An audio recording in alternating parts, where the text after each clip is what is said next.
안녕하세요. 저는 서울 근교에 사는 30대 후반 여자입니다. 저는 돈 5천만 원으로 유세란 유세는 다 부리는 남편놈과 시모에게 사이다 복수하고 이혼을 해버렸는데요.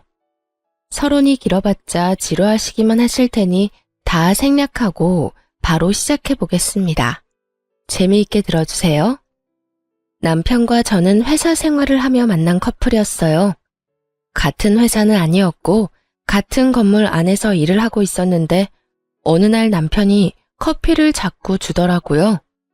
일주일 동안 맛있게 드시라며 커피만 주던 남편은 일주일이 지나던 날 저에게 연락처를 물어왔고 전 남편이 꽤 마음에 들었던 터라 연락처를 알려주게 되었죠.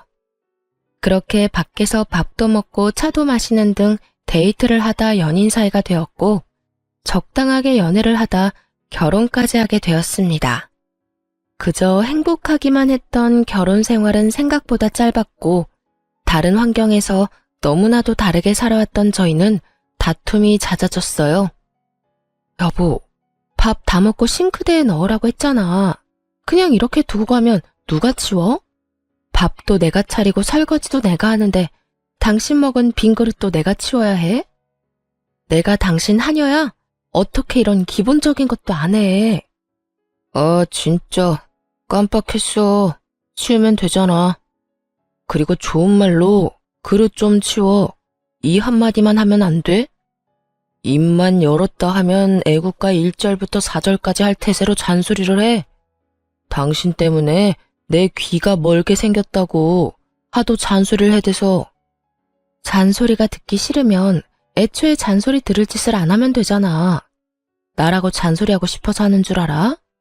듣는 사람보다 하는 사람이 더 피곤하고 괴로운 게 잔소리라고. 뭘 알지도 못하면서. 이것 봐, 또 말 길어지잖아. 오늘은 좀 그만해라. 이러다 진짜 귀에서 피날 지경이야. 나 피곤하다고.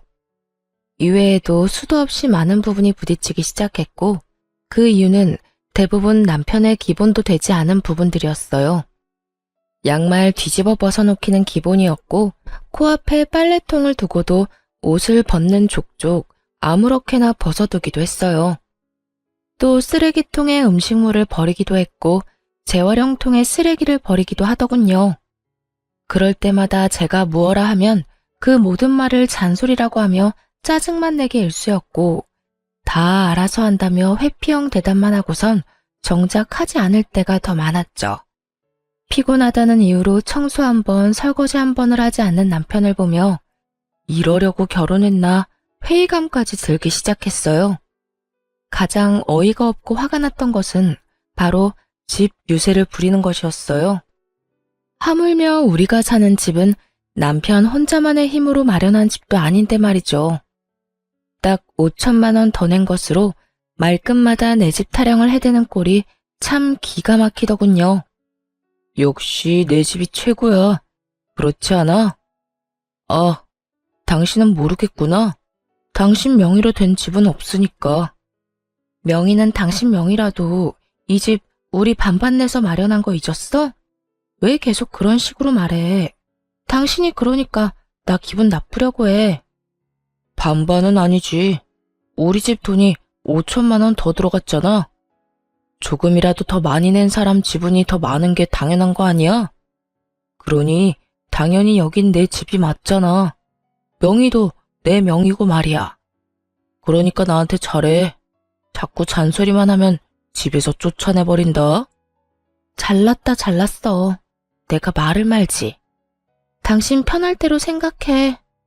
그렇게 생각해서 당신이 행복하다면 됐다 됐어. 초반엔 좋은 게 좋은 거라 넘겼지만 저런 일이 계속 반복되니 더는 농담으로도 들리지 않고 짜증이 확 나더라고요. 남편이 강조하는 5천만 원도 다 사연이 있었어요. 결혼을 할 당시에 모아둔 돈으로 집을 마련하기엔 턱없이 부족했던 저희는 대출을 내서 집을 마련하기로 했는데 그 사실을 양가 부모님께서 아시곤 도움을 주셨었죠. 친정에서 보태주신 돈 중 5천만 원가량을 가전 가구를 포함한 결혼식에 필요한 비용으로 쓰게 된 것이었죠. 그래서 엄연히 말하자면 정확히 반반 결혼을 한 것이었어요. 그런 집이었지만 집을 마련할 당시 시모는 공동 명의가 아닌 남편 명의로 하라고 난리를 부려대더라고요. 아들, 명의는 당연히 네 명의로 하는 거지? 원래 집은 남자 명의로 하는 거야. 요즘 젊은 애들 공동명의 타령들 해대는데 엄마는 절대 싫다. 네 명의로 해. 알겠지? 알겠어. 알겠다고. 당신도 괜찮지? 괜찮아. 공동 명의보단 당신 명의로 하는 게 세금도 그렇고 여러모로 괜찮을 것 같네. 막무가내로 우겨대는 시모를 보며 황당하기도 했지만 그땐 이혼을 하게 될 거라곤 상상하지도 못했고 좋은 게 좋은 거란 생각을 하고 있던 터라 시모의 말에 따라 남편의 명의로 하게 되었죠. 세금 문제가 있기도 했고요. 대신 남편에게 신혼집은 엄연히 공동명의이며 만약에 상황이 온다면 정확히 반반 나누기로 한다는 각서를 쓰게 했습니다. 하지만 남편 놈은 그깟 종이 쪼가리가 뭐가 대수냐고 생각하는 것인지 집 유세는 하늘 높은 줄 몰랐고 전 그런 남편을 보며 정이 뚝뚝 떨어지는 것을 느끼고 있었어요. 그것까지만 해도 내 발등 내가 찍었다며 결혼을 후회하고도 남을 텐데 시모까지 제 후회의 보탬이 되어주기 시작하더라고요. 시모는 우리 집을 제 집이라고 생각하는 것인지 틈만 나면 들락날락하며 사람을 괴롭히기 시작했어요. 그날도 시모는 연락 한 통 없이 집으로 들이닥쳤고 당연하다는 듯 저를 부려먹기 시작하더라고요. 어머님, 연락도 없이 무슨 일이세요? 저희가 집에 없으면 어쩌시려고요? 주말인데 너희가 어딜 가겠어? 그리고 우리 아들한텐 연락했는데 못 들었니? 네, 별말 안 했는데 들어오세요. 그런데 정말 무슨 일이세요? 무슨 일 있어요? 내 아들 집 오는데 무슨 이유가 필요하니? 우리 아들은 뭐 하니? 아, 지금 낮잠 자고 있어요. 피곤한가 봐요. 앉아 계세요. 지금 깨워볼게요. 아니다, 아니야. 그냥 둬라. 피곤하면 좀 자야지. 그런데 너희 밥은 먹었니? 나는 오늘 하루 종일 뭘 제대로 못 먹었더니 배고픈데. 아, 시장하세요. 지금 바로 차려드릴게요. 그래, 그러면 간단히 쌈밥 좀 해먹자꾸나. 오리고기도 좀 굽고 양배추도 좀 찍어라. 집에 기본적인 쌈은 있지? 시모는 간단이라는 단어의 뜻을 모르는 것이 분명했어요. 물론 시모에게 차려주는 밥상이니 찌개찜은 다시 끓일 생각이었지만 나머진 냉장고에 있는 반찬을 내놓으려 했거든요. 갑작스럽게 집으로 들이닥친 사람이니 그 정도는 이해하겠지 했는데 시모는 간단히 집에 있지도 않은 재료들을 찾고 있더라고요. 어머님, 오리고기는 없고 삼겹살은 있어요. 쌈도 상추 깻잎은 있는데 양배추는 없고요. 너 회사 생활한다고 살림을 아무렇게나 살고 있는 거 아니니? 어떻게 가정집에 그 기본적인 것도 없니? 언제부터 그런 것들이 가정집에서 기본적으로 갖춰야 할 재료들이 된 것인지 알 수가 없더라고요. 그쯤 되니 시모는 그저 저에게 트집을 잡고 싶어 하는 것이 분명해 보였고 최대한 좋게 대하고 싶었던 제 마음이 깨끗이 사라지며 저 역시 지지 않고 시모 말에 대답했어요. 네, 저희 집엔 그런 찬들이 기본은 아니라서요. 그리고 어머님도 아시다시피 냉장고에 이것저것 쌓아두면 뭐 하나요? 신선도만 떨어지고 아차 하는 순간 상해서 버리기밖에 더 하겠어요? 일단 오늘은 그냥 드시고 다음에 연락하시고 오시면 오리고기 준비해 드릴게요. 아, 양배추도요. 그래, 너 잘났다. 잘난 며느리 잘 둬서 밥 한 끼 얻어먹는 게 이리도 눈치가 보이는구나. 그리고 너 아까부터 연락 타령을 해대는데 이 집 엄연히 내 집이기도 하지 않니? 이 집에 들어간 내 돈이 얼만데 아까부터 연락 타령인 거야. 넌 네 집에 갈 때 연락하고 가니? 남편이 누굴 닮아 그 모양인가 싶었더니 시모가 남편과 똑같은 말을 하더라고요. 저는 이번에야말로 확실히 집어줘야겠다는 생각을 했고 시모를 똑바로 바라보며 이렇게 말했어요. 어머님, 이 집이 왜 어머님 집이에요? 엄연히 저희 부부 집이죠. 어머님 돈만 들어간 거 아니고 저희 부모님 돈도 그 못지않게 들어갔어요. 어머님 말씀대로라면 저희 부모님도 이 집에 막 오셔도 되겠네요? 제 말에 시모는 펄쩍 뛰며 이렇게 말하더라고요. 그건 아니지. 이 집 살 때 우리가 5천 더 보탠 거 잊었어? 그러니까 이 집에 대한 권리는 우리한테 더 있다고. 거기에다 이 집 명의도 내 아들 명의인 거 잊었어? 그런 내 집, 내 아들 집에 네 부모들이 왜 와? 내 아들 불편하게. 절대 난 그 꼴은 못 본다. 그 빌어먹을 5천만 원. 할 수만 있다면 시모의 입에다 던져주고 싶은 심정이었어요. 도대체 어느 나라 계산법에 따라 계산을 하면 저딴 결론이 나올 수가 있는 것인지 궁금해지더라고요. 전 다시 한번 정확히 반반 결혼임을 시모에게 말해주었습니다. 그 5천만 원 덜 들어가게 된 것도 이 집에 들인 가전 가구, 저희 결혼에 쓰인 여러 가지에 쓴다고 그렇게 된 거예요. 남편도 동의했고 그중 남편이 쓴 돈도 많고요. 그러니까 엄연히 이 집은 반반 보태서 마련했다고 볼 수 있죠. 그러니 저도 이 집에서 편해야 하지 않겠어요? 남편이 저희 부모님 오면 불편한 만큼 저 역시 어머님이 이런 식으로 오셔서 어머님 집인 양 들쑤시고 다니면 불편하고 힘들어요. 그러니까 연락하시고 오세요. 서로 좀 편하게 살자고요. 시모는 제 말에 얼굴을 붉히기 시작하더니 대바라진 X라는 말을 하고선 집으로 돌아가 버리더군요. 이런 일이 있고 난 후 시모는 저의 말에 잘 따라주더라고요. 너무 잘 말이죠. 시모는 집으로 오고 싶을 때마다 연락을 했고 그 연락의 빈도는 일주일에 5번 정도가 되었죠. 그쯤 되니 매번 거절하는 것도 힘든 상태가 돼버렸고 이리저리 변명을 해도 남편에게 연락을 해서 찾아와 버리더라고요. 그나마 다행이라고 할 수 있는 것은 남편 놈이 평일엔 오지 말라고 해줬다는 것이었어요. 하지만 주말엔 온다는 시모를 막지 않았고 그렇게 부부간의 주말은 없는 것이나 마찬가지였습니다. 시모가 오는 주말은 쉬어도 쉬는 게 아니었어요. 아침 대바람부터 찾아와 저녁 늦게나 돼서 돌아가니 곤욕도 그런 곤욕이 없더라고요. 삼시세끼를 매번 다르게 차려야 하는 것은 물론이고 간식, 과일, 때론 생과일 주스까지 직접 만들어 대령하라고 하니 없는 당직이라도 만들어 회사에 출근하고 싶은 심정이었어요. 그렇게 한 달이 지나가던 어느 날 시모에게 또 전화가 왔고 언제나 그렇듯 또 오겠다고 하더라고요. 결국 전 폭발을 해버렸고 남편에게 화를 내버렸어요. 엄마, 내일 또 온대. 엄마도 많이 적적하신가 보네. 매주 이렇게 우리 집에 오는 거 보니까 말이야. 황당하더라고요.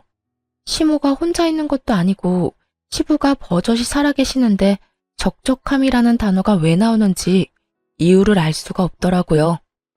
적적? 지금 적적하다고 했어? 아버님도 계시는데 적적하긴 뭐가 적적하시다는 거야. 아니, 당신 말대로 적적하시다고 해도 이건 아니지. 어떻게 매주마다 결혼한 아들 집에 올 수가 있어? 해도 너무하잖아. 너무하긴 뭐가 너무하냐? 외롭고 심심하면 아들 집 올 수도 있는 거지. 당신이야말로 너무한다 생각 안 해? 다른 사람도 아니고 부모님이 자식 집에 와서 시간 좀 보내겠다는데 이렇게 싫어하는 건 좀 아니지. 부모님이 한평생 우리 곁에 계시는 것도 아닌데 있을 때 잘해드려야 할 거 아니야. 돈 드는 것도 아니고 그저 집에 와서 시간 좀 보내고 싶다는데 그냥 그러려니 하고 넘어가. 그러려니? 당신 같으면 그러려니가 되겠어? 나 지난 한 달 동안 주말에 단 하루도 못 쉬었어. 하루가 뭐야? 깨어있는 시간 내내 제대로 쉬지도 못했다고. 당신만 회사 다니니? 나도 회사 다녀. 나도 일하는 사람이라고. 나도 주말에 쉬어야 하는데 어머님 때문에 제대로 쉬지를 못하고 있다고. 그런데 그러려니? 말이면 다인 줄 알아? 좀 적당히 좀 해, 적당히. 무슨 여자가 입만 뗐다 하면 말이 길어져? 적당히 할 줄을 몰라? 내가 일해서 엄마 온다고 할 때마다 그냥 오라고 하는 거야. 엄마라도 와야 당신이 조용하니까. 그제야 남편 놈이 죽어라 시모를 집에 오게 한 이유를 알겠더라고요. 아니, 잔소리를 하고 싶어서 하는 사람이 세상 천지 어디에 있나요? 다들 알다시피 잔소리를 듣는 사람도 피곤하겠지만 잔소리를 하는 사람도 그 못지않게 피곤하고 감정이 상하는데 남편은 전혀 그런 생각은 하지도 않고 그저 제 잘못으로 몰아가고 있더라고요. 뭐? 당신 지금 그걸 말이라고 해? 내가 틀린 말 했어. 당신 잔소리 심하게 하잖아. 그러니까 우리 엄마 오는 게 싫으면 잔소리 좀 하지 마. 그러면 우리 엄마 보고 오지 말라고 할 테니까. 남편은 도리어 저에게 화를 내며 저만 이상한 사람으로 몰아갔고 저는 이런 순간마다 이혼이라는 단어가 절로 떠오르게 되었어요. 하지만 그때마다 이런 걸로 이혼까지 해야 하나 하는 생각이 들기도 했고 바보 같은 미련 때문에 이혼을 쉽사리 결정할 수도 없었어요. 그렇게 피곤한 일상을 보내던 어느 날 친정 부모님께서 연락이 왔더라고요. 딸, 어디야? 집이야? 엄마, 나 집인데 왜? 오려고? 아빠랑 볼일 보러 나왔는데 마침 근처라서 잠시 들려도 될까 해서 전화했지. 너희한테 줄 것도 있고 해서 말이야. 혹시 피곤하니? 아니, 피곤하기는. 얼른 와요. 기다리고 있을게. 집으로 오신 부모님은 양손 가득 먹거리와 함께 영양제 등 몸에 좋은 것들을 사가지고 오셨고 전 이런 부모님을 그냥 보내기가 싫어 식사를 하고 가시라고 했어요. 부모님도 저희 집에 처음 오셨던 터라 구경도 할 겸 시간을 보내다 가겠다 하시더라고요. 저는 부모님과 대화를 나누는 와중에도 온 신경이 안방에 가 있었어요. 왜냐하면 부모님이 오셨단 걸 뻔히 아는 남편놈이 인사는커녕 안방에서 나오지도 않고 있었기 때문이었죠. 도대체 이게 무슨 경우인가 싶더라고요. 이건 정말 선을 넘는 행동이잖아요. 그래서 전 부모님의 눈치를 살피다 안방으로 들어가게 되었고 방에서 침대에 누워 휴대전화를 보며 낄낄거리는 남편을 보는 순간 화가 머리끝까지 치솟았어요. 당신 지금 뭐해? 우리 아빠 엄마 오는 소리 못 들었어? 들었어. 태연해도 너무 태연한 목소리였어요. 남편은 굳이 길게 말하지 않았지만 그래서 어쩌라고 라는 뒷말이 들리는 듯 하더군요. 전 밖으로 목소리가 새어나가지 않도록 조용히 남편에게 말했어요. 들었으면 나와서 인사는 해야 할 거 아니야. 그 정도는 예의 아니야? 이젠 내가 인사하는 것까지 알려줘야 해? 나 피곤하단 말이야. 그냥 나 잔다고 그래. 깊게 잠들어서 못 깨운다고 하면 되잖아. 정 안 되겠으면 그냥 나 없다고 그래. 내가 아예 안 나갈 테니까.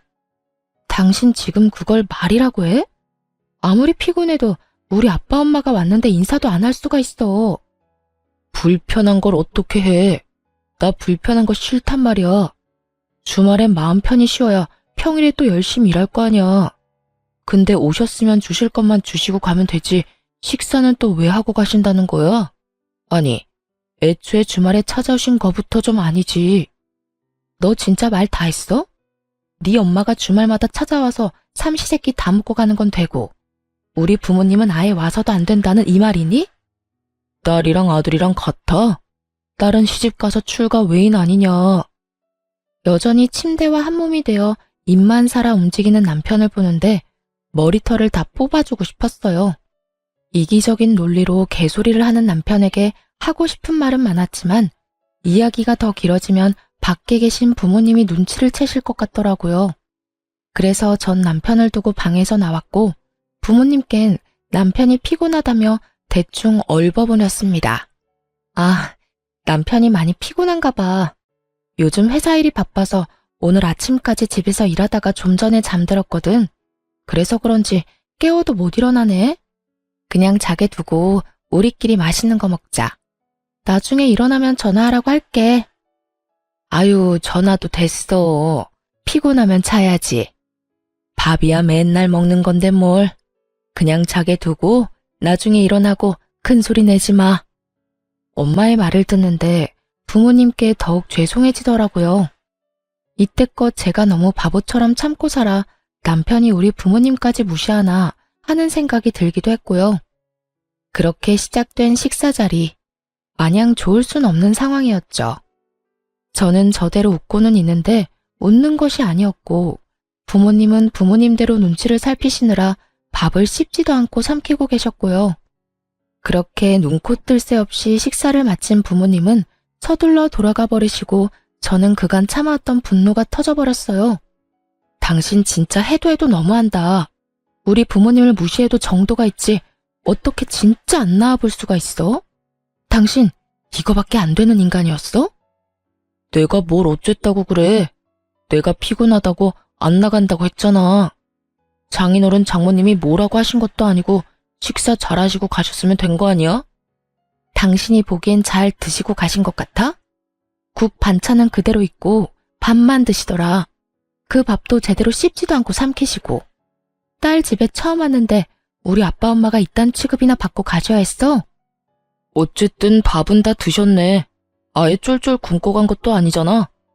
아 진짜 사람 피곤하게 좀 만들지 마. 뭘 잘한 게 있다고 화를 내는 남편 놈을 보며 저 역시 참지 않고 쏘아붙였어요. 내가 어머님 왔을 때 어떻게 했는지 기억 안 나?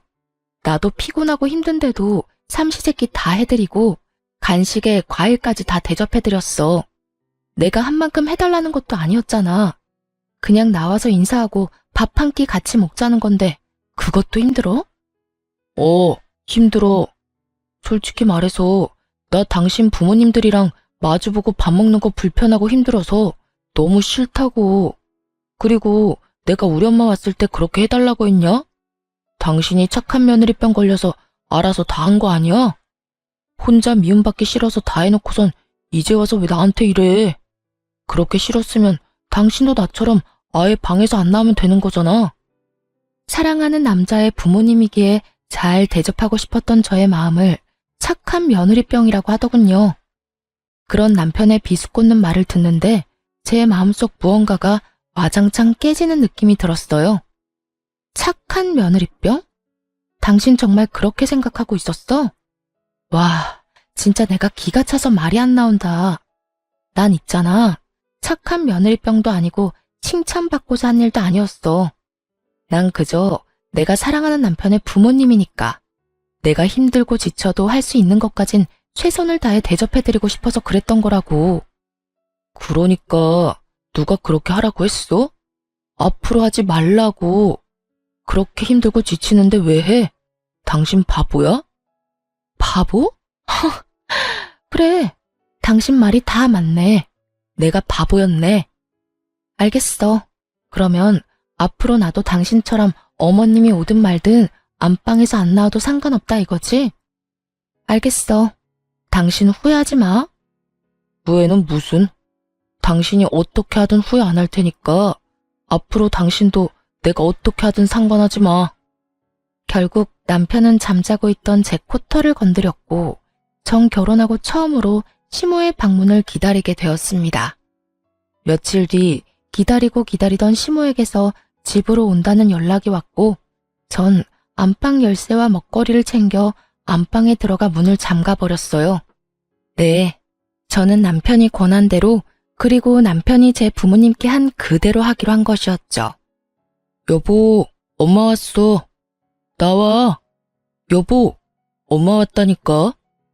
뭐 하는 거야 도대체? 문이 왜 잠겨있지? 여보, 여보, 여보! 남편은 밖에서 문을 두드리며 소리를 질러댔고 전 휴대전화로 보고 있던 동영상 소리를 최대치로 올려버렸어요. 이게 무슨 소리야? 쟤 지금 방에서 TV 보고 있니? 이게 감히 시어머니가 왔는데 이게 무슨 짓이야?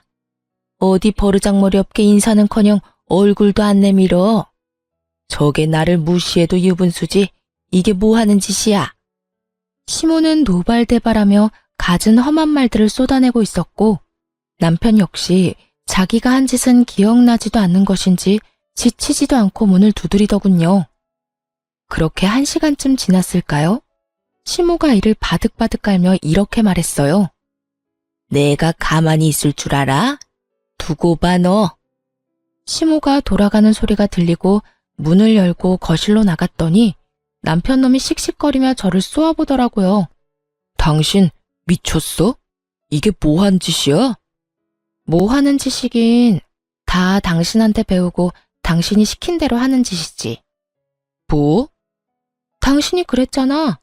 다음에 어머님 오시면 나한테도 안방에서 나오지 말라며. 당신 시킨 대로 한 것뿐인데 왜 화를 내? 그 말을 곧이 곧대로 믿는 사람이 어디 있어? 그냥 한 말이잖아. 그냥 당신 잔소리 듣기 싫어서 아무렇게나 나오는 대로 한 아무 의미 없는 말. 당신한텐 아무 의미 없는 말일지 몰라도 나한테는 아니었어. 그러게 말을 할 땐 생각을 좀 하고 말을 하지 그랬어. 아, 그리고 어머님껜 당신이 잘 말해줘. 나 회사 일로 너무 피곤해서 휴대전화로 TV 보다가 깊게 잠들어서 몰랐다고 말이야. 아니다. 그렇게 문을 두드리고 고함을 질러대는데 너무 말이 안 되나? 그냥 문 따고 들어가니까 기절해 있었다고 그래. 그래서 병원 다녀왔다고 하면 되겠네.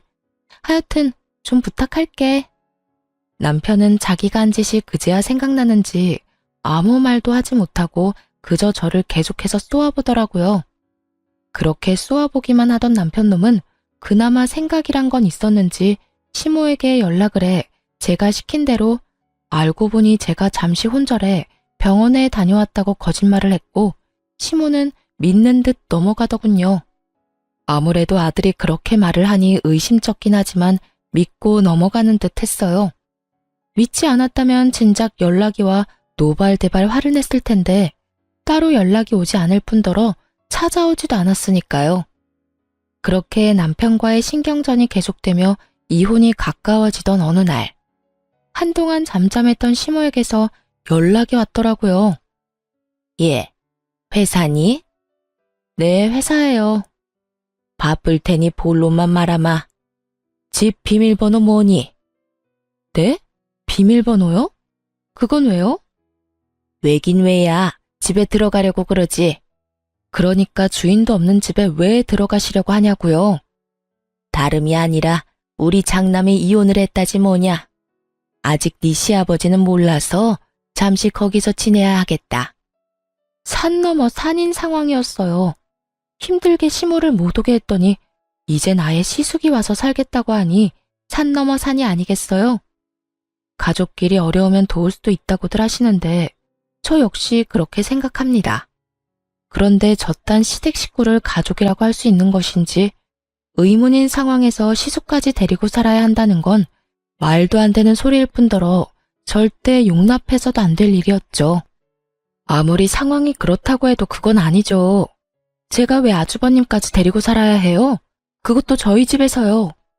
얘가 아직도 이러네. 그 집은 네 집이 아니라 내 집, 우리 아들 집이라니까. 그러니까 내 아들이 거기서 지내는 건 어찌 보면 당연한 일 아니니? 그러니까 계속 같은 말 시키지 말고 얼른 비밀번호부터 말하거라. 어머님이야말로 말도 안 되는 소리 좀 그만하세요. 어찌되었든 전 비밀번호는 절대 못 알려드리니 그런 줄 아시라고요. 됐다. 내 아들한테 물으면 그만이지. 끊어라. 내가 너하고 무슨 대화를 하겠다고 너한테 전화를 했는지. 괜한 시간 낭비만 하고 기분만 상했어. 시모는 전화를 끊어버렸고 불안한 마음에 남편에게 전화를 해보니 다행히도 전화를 받더라고요. 여보, 어머님 연락해와서 우리 집 비밀번호 알려달라고 하면 절대 알려주면 안 돼? 갑자기 이게 무슨 소리야? 우리 엄마가 비밀번호를 알려달라고 한다고? 왜? 아주버님 이혼하셨는데 아직 아버님이 몰라서 한동안 우리 집에서 지낸다잖아. 이게 말이나 돼? 하여튼 당신 비밀번호 절대로 알려주지 마. 알려주기만 해봐. 나 진짜 가만히 안 있어. 틀린 말도 아닌데 왜 이렇게까지 매정하게 굴어? 형이 오갈 데가 없으면 우리 집에서 지내는 게 당연한 거 아니야? 설마 했더니 남편 역시 시모와 별반 다르지 않은 말을 뱉어내고 있더라고요. 오갈 데가 없는 시숙이 왜 우리 집에 살아야 하냐고 따져봤자 돌아올 대답은 뻔했기에 전 그저 제 뜻을 확실하게 전해주기로 했습니다. 뭐? 당신 진짜 미쳤어? 그 집이 당신 혼자 사는 집이야? 그 집, 우리 부부 집이야. 그런 집에 왜 아주버님이 사냐고. 난 싫어. 나 진짜 싫다고 했어. 가르쳐주면 나 진짜 가만히 안 있을 거야. 이거 엄포 아니고 진짜 진심으로 하는 말이야. 내가 비밀번호 알려주면 이혼이라도 하겠다는 말처럼 들린다. 이혼? 왜? 못할 것 같아? 난 그 생각도 충분히 하고 있거든? 그러니까 절대 알려주지 마. 그러든가 말든가 알아서 해. 난 알려줄 테니까. 여기까지만 해도 충분히 화가 나는데 바로 이어지는 남편의 말은 정말 가관이었어요. 이혼? 웃기고 있네. 네가 얼마나 계산적인 여잔데 집을 포기하면서까지 이혼하겠어? 집, 내 명의인 건 알고 있지? 이혼도 네 입에서 나와서 난 위자료 줄 필요도 없고 집 명의도 내 명의라서 이혼하면 넌 한 푼도 못 받아. 그런데도 할 수 있을 거라 생각해? 정말 남편은 저에 대해서 뭘 몰라도 한참 모른다는 생각이 들더라고요. 그 순간 전 비로소 이혼을 결심하게 되었고 마음 준비를 끝내고 집으로 갔습니다.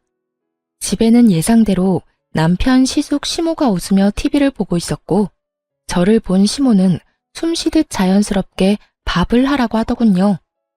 저는 무건수행을 하듯 아무 말도 하지 않은 채 밥을 차렸고 그런 저를 보며 시모는 제가 들으라는 양 큰 소리로 이렇게 말을 하더라고요. 진작 저렇게 고분고분하게 굴었으면 얼마나 좋았을 거야. 구박은 구박대로 받고 일은 일대로 하고 다 자기가 이 사태를 만든 거지 뭐. 하여튼 저리 현명하지 못하니 저 고생을 하는 거 아니겠어? 저래서 회사는 어떻게 다니나 몰라. 시모의 말에 시숙과 남편은 깔깔거리며 웃어댔지만 전 그러거나 말거나 상을 차렸어요. 밥상이 다 차려진 것을 본 세 사람은 누가 먼저라고 할 것도 없이 자리에 앉았고 제가 만든 국과 밥을 먹은 세 사람은 동시에 고함을 질러대기 시작했어요. 이게 무슨 맛이야? 당신 요리하면서 간 안 봤어? 맵고 짜고 이게 다 뭐야? 도저히 먹을 수가 없잖아. 그러게요, 재수씨. 이건 도저히 못 먹겠는데요. 이건 음식이 아니라 테러에 가까워요. 넌 진짜 제대로 하는 게 뭐니? 내 아들한테 이때까지 이딴 음식 해먹인 거니? 마음보가 고약하면 음식이라도 잘해야지. 뭐 하나 내세울 것도 없으면서 대체 뭘 믿고 시집을 온 건지. 내가 요즘 너만 보면 한숨이 나온다. 그래요. 저는 그들을 위한 마지막 만찬으로 소태밥, 청양고추국, 간장을 들이부은 반찬을 만들어 상을 차렸던 것이었어요. 제발 이거라도 먹고 정신 차리란 뜻이었죠. 세 사람은 저에게 짜증을 내고 있었고 전 숟가락을 신경질적으로 내려놓으며 이렇게 말했습니다. 저라고 뭐 다르겠어요? 어머님은 한숨만 나오겠지만 저는 어머님 보면 화병이 날 것 같다고요. 그리고 이 음식들이 마음에 안 들어도 다 드세요. 마지막 만찬이라 특별히 신경 쓴 거라고요. 마지막 만찬이라니 너 그게 무슨 말이냐? 뭐 무슨 이혼이라도 하겠다는 말이야? 네, 저 이혼하려고요. 그러니 이혼한 두 아들 끌어안고 잘 사세요. 행복하게 잘. 자극적인 음식에 물만 벌컥벌컥 마셔대던 남편놈은 제 입에서 이혼 소리가 나오자 물잔을 내려놓고선 저에게 따져묻기 시작했어요. 당신 진짜 왜 그래? 아까 내 말 다 듣고도 이혼하겠다는 말이 나와? 당신 나하고 이혼하면 땡전 한 푼 없이 쫓겨나는 거랑 마찬가지라고. 그래도 나랑 이혼하겠다는 말이 나와? 그건 네 생각이고 설사 한 푼 못 받는다 해도 난 너랑 이혼할 거야.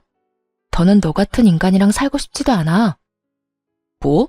너 같은 인간? 당신 진짜 말 가려가면서 못해? 여기 우리 엄마도 계신 거 몰라? 그렇게 어른 공경할 줄 아는 놈이 우리 부모님 왔을 땐 그따위로 행동했어? 말 가릴 줄 아는 놈이 나한테는 그따위로 말했냐고. 다 네가 하는 대로 돌려받는 줄 알아. 남편은 지은 죄가 있으니 입을 닫아버렸고 시모는 남편이 저에게 밀린다 싶으니 나서기 시작했어요. 아들, 됐다. 그냥 이참에 이혼해버려. 들었지? 당신 엄마도 이혼하라고 하잖아. 그러니까 구질구질하게 굴지 말고 이혼 좀 하자. 너 지금 구질구질이라고 했니? 아무리 본데 없이 컸다 해도 그렇지 어른 앞에 두고 어떻게 그딴 말을 짓거릴 수 있는 거야? 제가 본데 없이 컸으면 어머님은 아들을 얼마나 엉망으로 키웠길래 둘 다 저 모양 저 꼴이에요?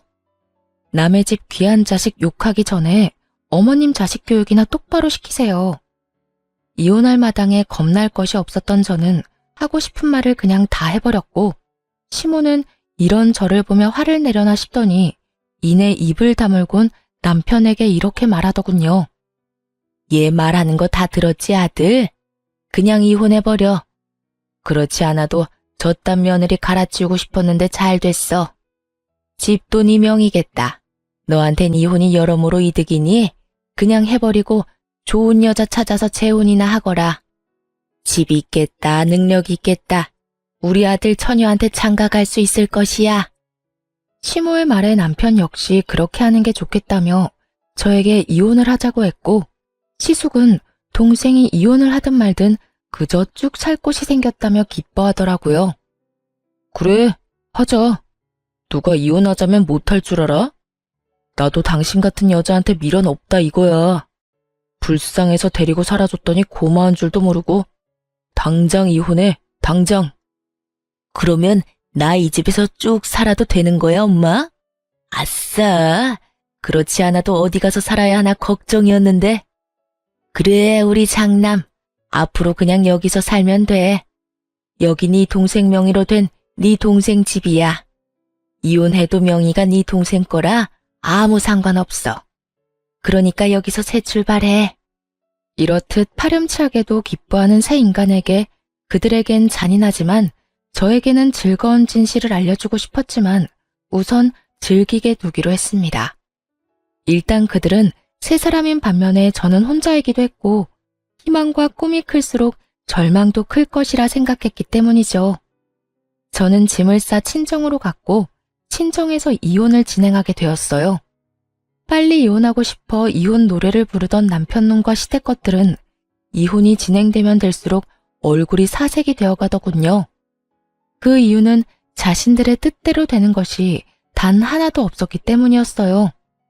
저는 남편이 각서를 쓴 다음날 바로 공증을 받았을 뿐만 아니라 만일을 대비해 녹음까지 해놨었죠.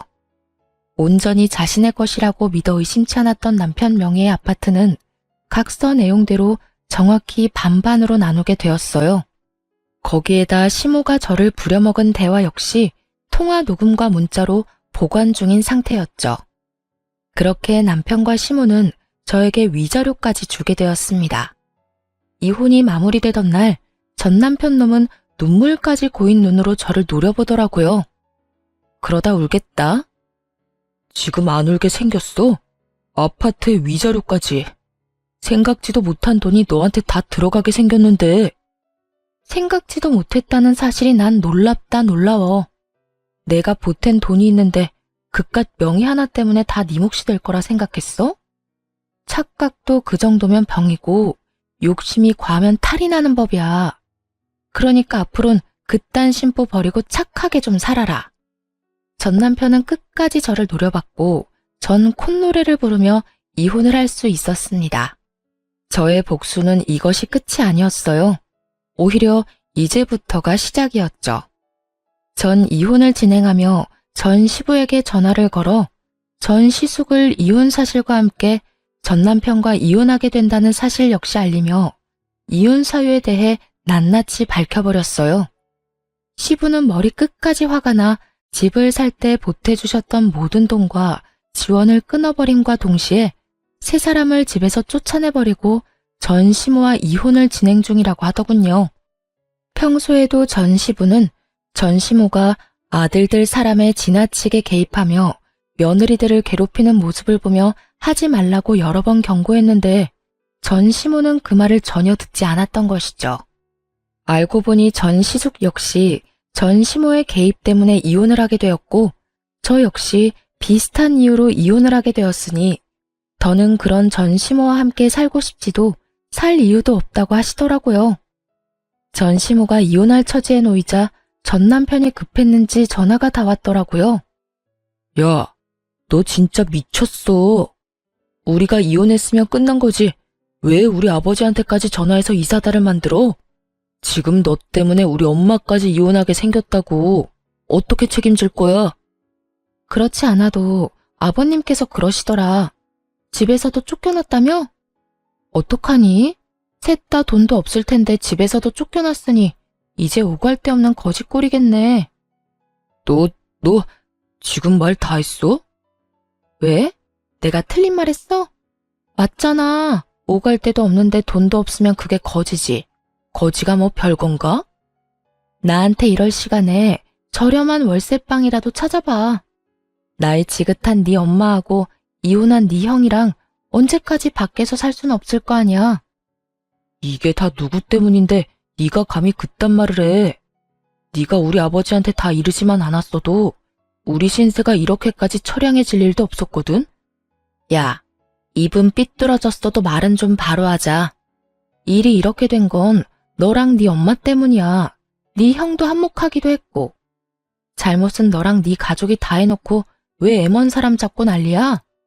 하긴 지금까지 이 모양 이 꼴이니 아버님이 자식까지 다 내쫓아버렸겠지. 안 봐도 뻔하다. 야, 난 더는 너 같은 인간이랑 말씨름하고 싶지도 않거든? 그러니까 전화 끊어. 차단할 거니까 다신 연락도 하지 말고. 오고 가다 마주쳐도 아는 척도 하지 말자 제발. 저는 전화를 끊고 차단을 해버렸습니다. 그 후 전 남편과 전 시모, 전 시숙은 단칸방을 얻어 들어갔다고 하더라고요. 이혼한 전 시모와 이혼한 아들 둘이 한 집에서 오손도손 잘 살아가는 꼴이 참 볼만하다 싶었네요. 이혼을 하고 난 후 친한 회사 동료들은 저에게 이혼 사유를 물어왔고 전 숨기지 않고 모든 사실을 말해주었어요. 제가 잘못한 것도 아니었기에 굳이 숨기고 싶지도 않더라고요.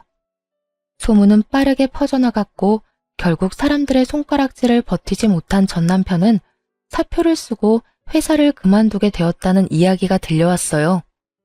이젠 회사까지 그만두면 다신 볼 일이 없을 거라 생각했는데 회사를 그만두는 날 전 남편이 저를 찾아왔더라고요. 야, 너 진짜 이렇게까지 해야 했어? 내가 뭘? 네가 소문냈잖아. 우리가 왜 이혼하게 됐는지.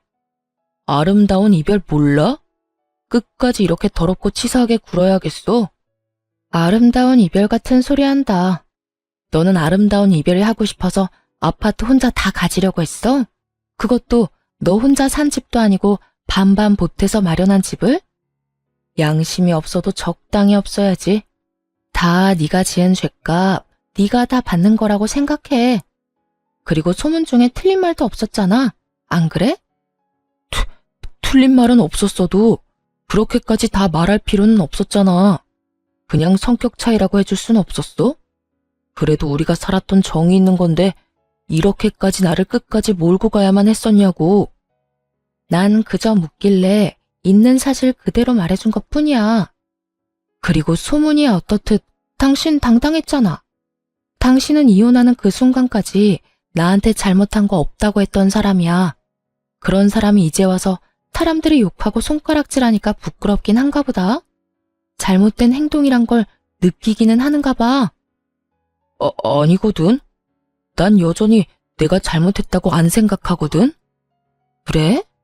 그렇게 생각해서 당신 마음이 편하다면 그렇게 생각해. 이젠 난 당신이 어떻게 생각하든 아무 상관도 없는 사람이니까. 그러면 난 바빠서 이만 가볼게. 이젠 다신 마주치지 말자. 돌아서는 제 뒤로 남편의 험한 말들이 들려왔고 전 머리 위로 가운데 손가락을 보여주며 대답을 대신했습니다. 그 한 방에 제 모든 울분이 날아가는 기분이 들더군요. 그 후 전 남편을 포함해 전 시댁 식구들의 소식은 들을 수 없었으나 어떻게 지낼지는 뻔했기에 굳이 알고 싶지도 않았어요. 그렇게 전 다시 화려한 싱글이 되었고 시간은 빠르게 흘러 이혼을 한 지 3년이 되었네요. 전 여전히 회사 생활을 하며 잘 지내고 있습니다. 요즘엔 여러 모임에 참석해 사람들과 즐거운 시간을 보내며 이혼의 아픔을 점점 잊어가고 있는 중입니다.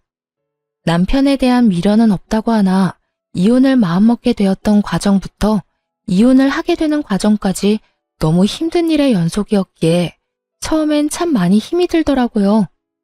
멍청하게도 그 모든 게 제 탓인 것만 같은 순간들이 있기도 했고 후회스러운 날들이 있기도 했어요. 그야말로 기분이 롤러코스터를 타는 날들이었어요. 하지만 그런 날들은 길지 않았고 전 이제 그런 못난 생각들을 더는 하지 않습니다. 저의 잘못이 전혀 없었다고는 생각하지 않지만 언제나 원인은 전 남편이었고 나름대로 문제를 해결하기 위해 노력해왔다고 생각하니까요. 그래서 이젠 후회도 하지 않고 모든 걸 훌훌 털어내고 제 삶을 위해 살아가고 있어요. 요즘처럼 제 삶에 만족하며 지냈던 적이 없었던 것 같아요. 매 순간 매 시간이 소중하게 느껴지기도 하고 가끔씩 찾아오는 적막을 오롯이 즐기며 지내기도 하고요. 요즘엔 이혼이 내가 한 결정 중에 가장 잘한 결정이라고 느낄 만큼 행복하게 잘 살고 있어요. 혹시 사연을 듣고 계신 분들 중에 저처럼 남편과 시댁 때문에 이혼을 고민하고 있는 분이 계시다면 이런 말을 해드리고 싶어요. 이혼 쉬운 결정이 아닌 것은 분명합니다. 저 역시도 그런 말도 안 되는 상황에서도 꽤 긴 시간 이혼에 대해 고민했고 쉽사리 결정하지 못했던 것이 사실이니까요. 그런데 돌이켜보니 그 모든 순간들이 결코 저를 위한 시간들이 아니었더라고요. 그 시간들은 제 영혼을 갉아먹는 시간들이었고 그 모든 순간이 그저 괴롭기만 한 지금은 떠올리기도 싫은 나쁜 기억일 뿐이었어요.